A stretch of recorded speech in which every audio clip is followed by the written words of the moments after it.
just thought I'd show you work in progress on this deer. So I've put a few patches on, pinned them. I'll continue along the top here. I'll pin all that in place, put it a few feet away, take a look at it, and maybe move things around. It's different doing it close up and then putting it some distance, because this will sit on my hearth and that's probably about 10 feet away. So it's a good idea to do that so you get a distant shot as well. And when you come to pin it, so I would pin all that on and then gradually start stitching around them. So you're going to go with this one, for example, you'll be going through this colour, the pink, and then to the body underneath. So it's nice and firmly in place. All that makes it a stronger make. I'll show you the other side, which I'm quite happy with. I've just got to decide whether to put that red flower there or not. But that's virtually finished. I've got to do his bottom. We now move on to the hooves of your deer. My original one, I've made the hooves quite chunky. All I did was to cut out a piece of fabric, and in fact this is the reverse of an upholstery fabric, so I just quite like the slight sheen and the grain on that. Yeah, so cut out a piece of fabric, join it at the back, and then draw around the base so you've got a template for the hoof pad. Cut that out and stitch that on. So that's quite straightforward and quite simple. And then this one, I just wanted it to make a little bit more delicate. So there's one I've done, the front one underneath there. I'm not sure, maybe stand it up, maybe that's better. So that's that one that's done. And what I've done with this one, and what I'll do on the instructions, but the choice is yours, I've done I've put a seam in at the bottom here, or a dart, folded over the fabric. I've come up 5 centimetres and I've folded it over so that you've got quite a small sort of circle at the base. And then I've put on the, I've got a template for this, this hoof. So I've put on the hoof and it's got that dent in there. You can do it if you like. Just gives the indication that there's kind of 2 hooves. And then trim off the back. So I've pinned this one in place. So you're going to trim off that back so it joins and stitch those 2 together down there like I've done with that one. And then there's also a template for the hoof, but I mean you can virtually guess that anyway or draw around it. So cut out the template in card, maybe a cereal packet, or a couple of the thicknesses to make it slightly stronger, and then cover it with your fabric, and then you're just going to stitch that round the outside. So just to reiterate, it just makes the foot a little bit more delicate, which deer's hooves are quite delicate anyway. So you're going up 5 centimetres, you're folding over that fabric to create like a bit of a dart, stitch down the side, put your hoof on, and then when you do put your hoof on though, pin it well so that the V, if you're going to use the V, is in the right place. Because if you just hold it like that and then stitch around, you might find the V has moved.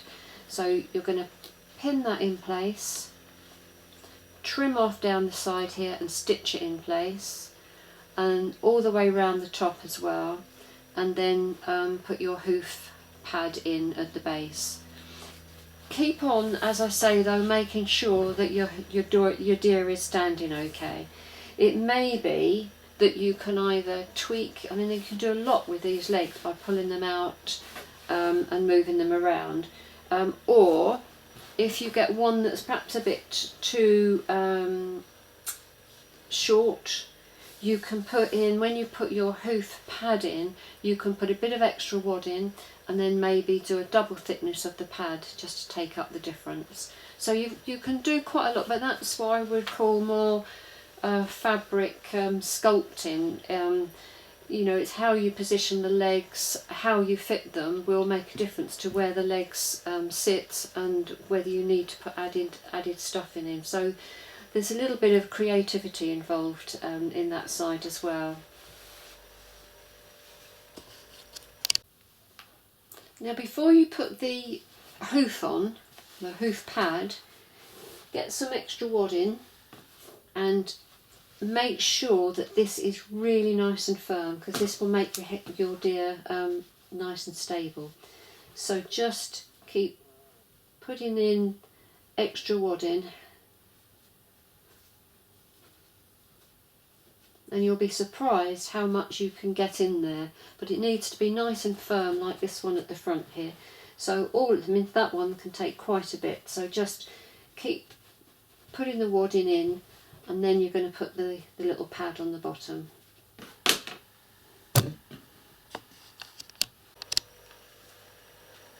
Here's my template for the hoof and my scrap of fabric, and then you obviously just cover it round, running stitch, draw it close. I've stuffed this really firmly, and when I put this on I'm going to stitch around there and draw it through, and poke the wadding out of the way and draw it through and stitch that nice and firmly in place. And that's what you need to do with all 4 of the hooves, and that'll be those done.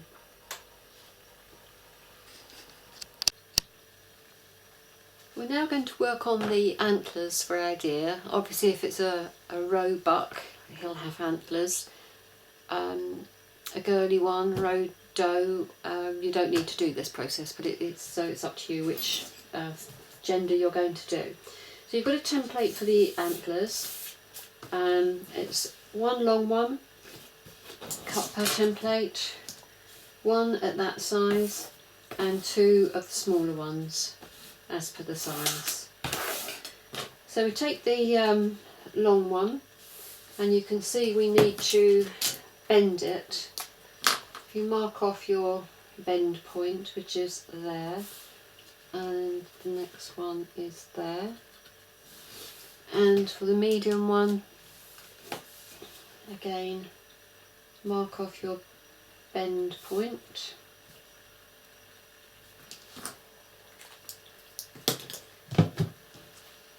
and then bend them on that point.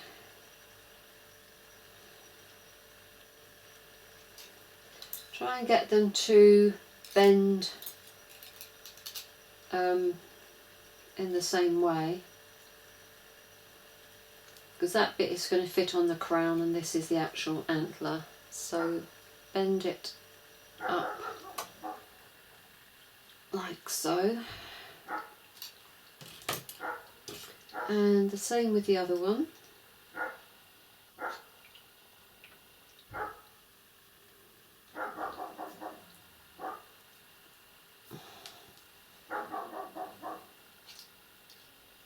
That's our neighbour's dog, not ours.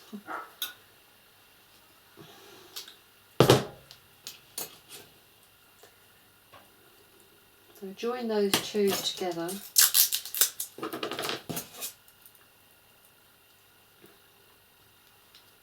Laying flat.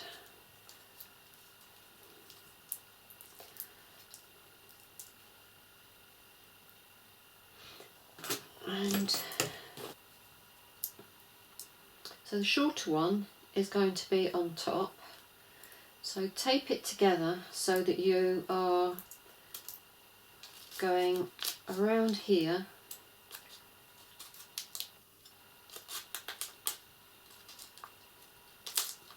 but only up to, let me think. So you've only gone up a couple of inches there. So do that either side, making sure that the short one is on the top either side. So I've got that on the top that side, so I want that on the top on this side as well.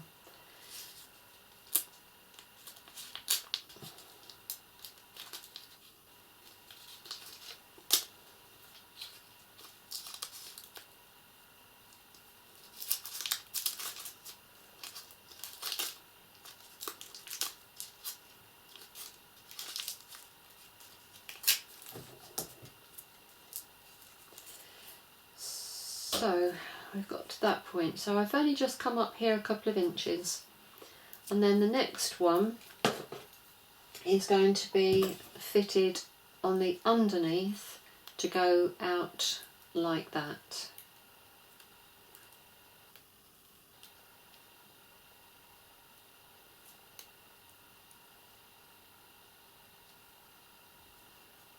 So this one will come up, as will this one, and then this is going to be fitted at that point, and it actually will go down slightly. So I'll just do that.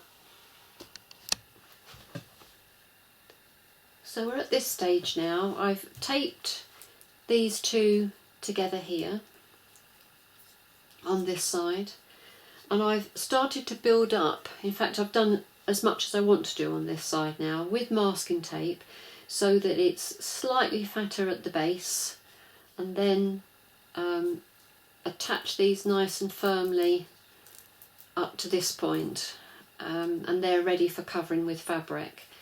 So this is where I've just sort of taped it together. So I've got this point coming up this way, this one will be going down that way, and in fact on the pattern I will incorporate a little side view of it, so that that's how you want to achieve it. You can see that better perhaps with that at the background. So that's what you're looking for, and this is the front of the head, so it has this little spur off, and then the full length of the antler, and then that little spur at the back. So build up the other side the same, slightly thicker at the base, but then bear in mind the type of fabric that you're using. I'm using this quite thick upholstery fabric actually, which I think looks quite good because it's got these ridges in it, which gives a good sort of feel for the antler. And all you're going to do is cut off a piece to go around there, trim it, stitch it down the side, then move up and do the next bit like that, and then you've got the 3 points. So you'll be cutting off a small piece just to cover off, cut off the to cover the points of it, and that kind of depends what fabric you use as to how easy that is. This is actually quite a thick upholstery fabric, and it does pull out like that, which is a bit of a shame.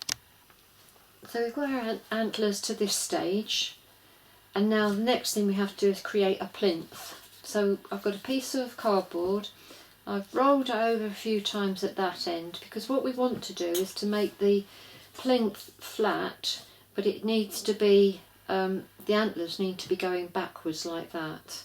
And remember that short spur is in front. So put on a piece of cardboard, roll it up like that so you've got a bit of extra at the front. Put it on like that, so it gives that little bit of extra height at the front part. Nice and firmly, and tape that in place. So the base is then like that. Now we're going to add another piece of card. I'm going to double back the masking tape, which means that it will stick firmly to this piece. And this also just extends the plinth so that we can put our fabric onto it. So pop that on there, fold it over, and tape that.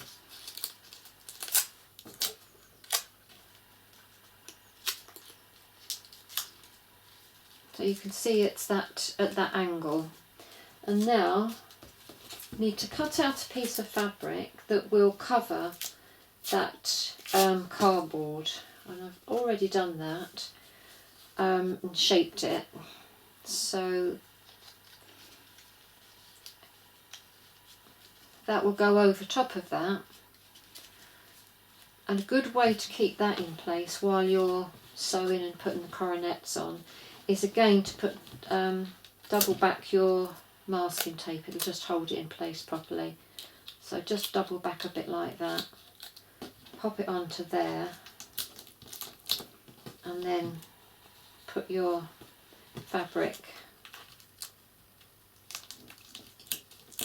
onto that to hold it in place.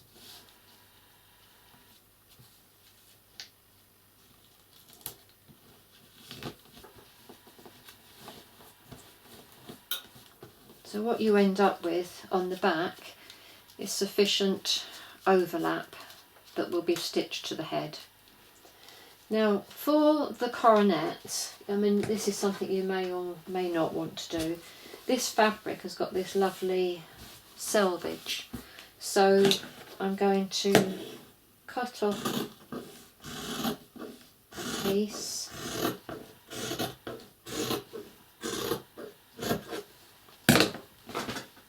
and then it goes downwards. I keep forgetting, but it goes downwards. So you cut off a piece and just put it round like that. You may, it depends on your selvage, you may want one or two, but I think one is enough on this one. So I'm going to sew that, just trim that off and sew it at the back to keep that in place on either side.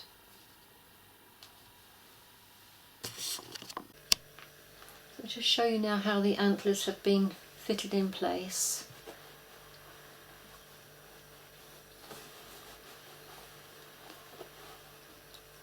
And how they sort of go in line with the forehead. And I put a couple more patches to go over the top just to disguise that fit in there. I've got still a few black light lines, so I'm going to use a bit of ink marker pen just to cover those up. So that's the antlers done. I want to try and show you the nose construction. So it's pinned in place at the moment. I'm not sure how well you can see that.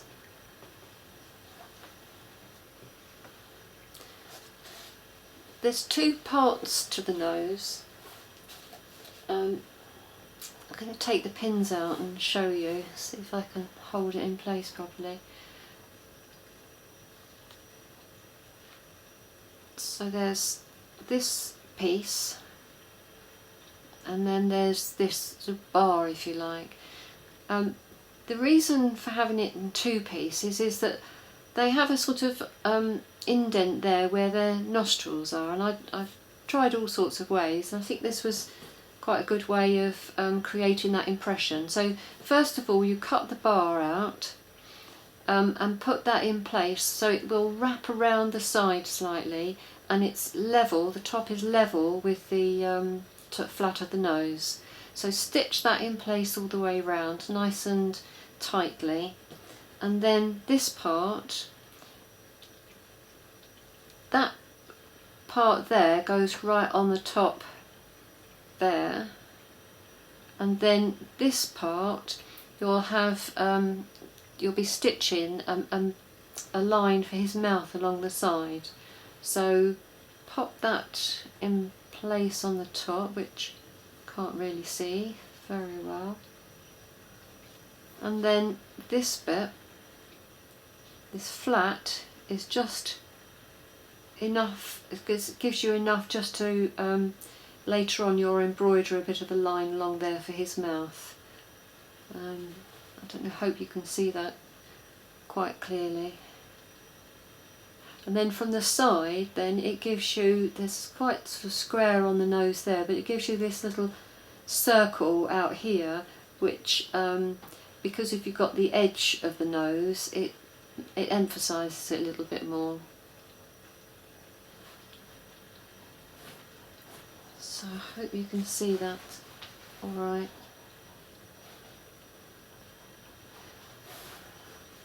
So that bit comes down just a little bit below, and then you'll be going along there either side for his mouth. I'm going to stitch that on now and show that to you shortly. The nose is stitched in place now, and I've used the same colour fabric thread to go all around the top and the base of it, and you could see the effect of the nostrils there now, and I've put the mouth on down the side.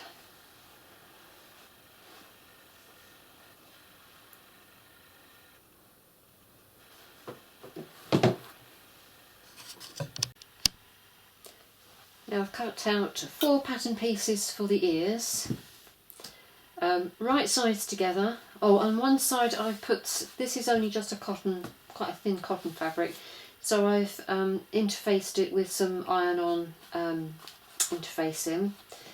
Snip where the curves are, where you're going to turn it through, and reduce the excess around that bit there. So you turn it through right side out, and to make it a little bit more interesting, we're just going to do a little few stitches there to give it a little bit more shape. So not a dart, just a couple of stitches to hold it in place to give a little bit more shape to it, and it makes the lower area a bit thinner as well. But before I go ahead and do that, of course what you may want to do is have this as just rough fabric, selvage showing, so that the choice is yours. You could put patches on here, you could cut it out with hessian, so you've got a nice sort of selvaged rough edge around the outside.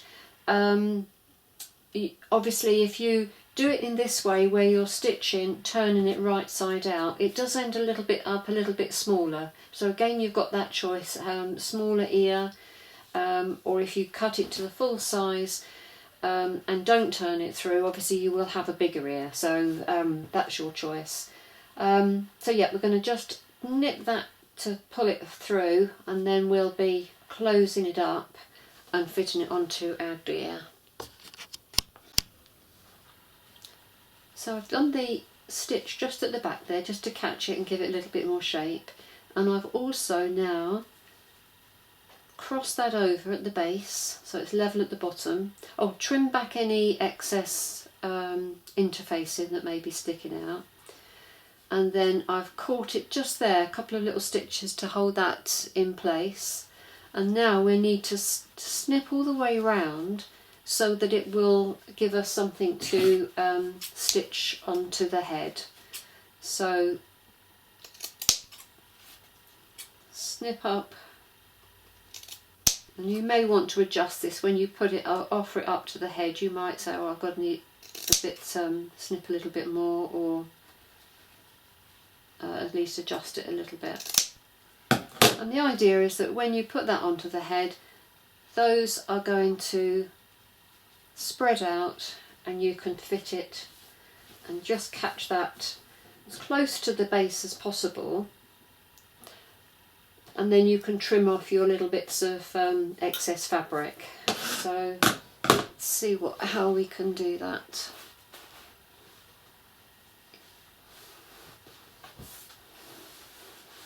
Get very intimate with your deer during this process. So now with the ears, the antlers really can only fit in one place, that which is in line with the forehead, and it goes away at that point. But the ears, it might be that obviously they're flexible, so they can be up a little bit or further back. I've chosen to do mine in line with the antlers, but you've obviously got the choice. Now this one, this overlaps to the right, so this is the right ear, so it's making it awkward for me to actually see what I'm doing over at that point. So I'm going to tack that in place and then show you in a few minutes. So that's how I finished off the ears, fitted them, pinned them very closely, stitched very closely, and then cut off the excess pieces.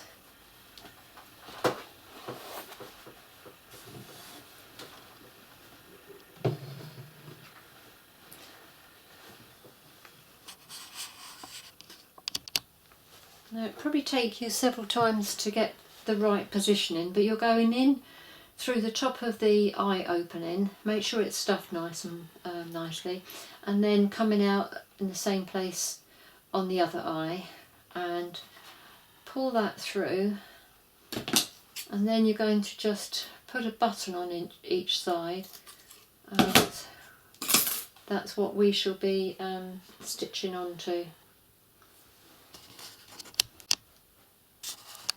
Okay, so I've tied my button on that end. I can trim that excess off in a minute. And the button's gone on there. And then it goes slightly under that eyelid rather.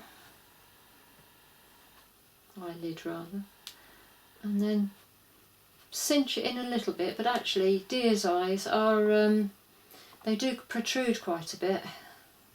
I have seen a few. So just pull that in a little bit, tie that off, and then we're going to, with the glue gun, attach the eyes to it, and then they will hide under this eyelid, so they will go in there like that. Okay, I've got the two buttons in place now, and I've cinched it in a little bit, but not too much. Now I've got the eyelid out of the way, and I'm going to hot glue. This is a taxidermy proper deer eye for a roe deer, so it's hollow backed. So that's why I've got the button there, and now I'm going to hot glue that over top of there. There's various other button eyes that you can use. Even the hair eye I think would look nice. And obviously with people doing the hairs and other animals, there's many ways to fit the eyes. I mean, you might prefer to just have a patch on it and then put your eye over top of that. These are quite big eyes though, so I think they do need to be concealed a little bit, but for instance an 18mm hair eye would probably look very nice as well. So I'm going to do it this way for the purpose of the video, but obviously I realise that there's several other ways, and you might even use the eyes with the stalks on. And I did do a video on fitting the eyes to the hair as well, so you've got your options. I'm sure you've got your own ideas as well. The eyes are in place. They're quite big, but then deers do have big eyes anyway. I've stuffed a little bit above the eyebrow, and I've stitched a little bit closer either side, so that's you know, a nice big eye. But this is the positioning of the eyes. Some it's kind of on that corner. You don't really want to go too low down because they are quite prominent on the deer.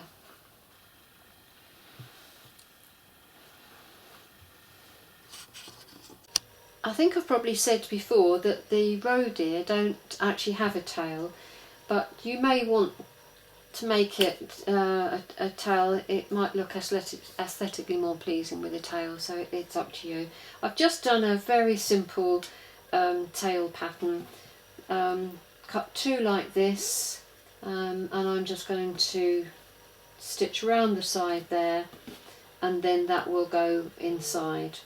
It looks a bit strange, but this was a very, very bright white fur fabric I bought for a snowman or a Father Christmas years ago. So I just soaked it in an old tea bag to tone it down a little bit. So yeah, very simple. Join those two together around the side there. That goes inside, leaving an opening for stuffing. That's the tail in place. The choice is yours really, whether you want it further down or up, but I think that looks quite good just there. And here is our finished roe doe. So now she can join her big brothers.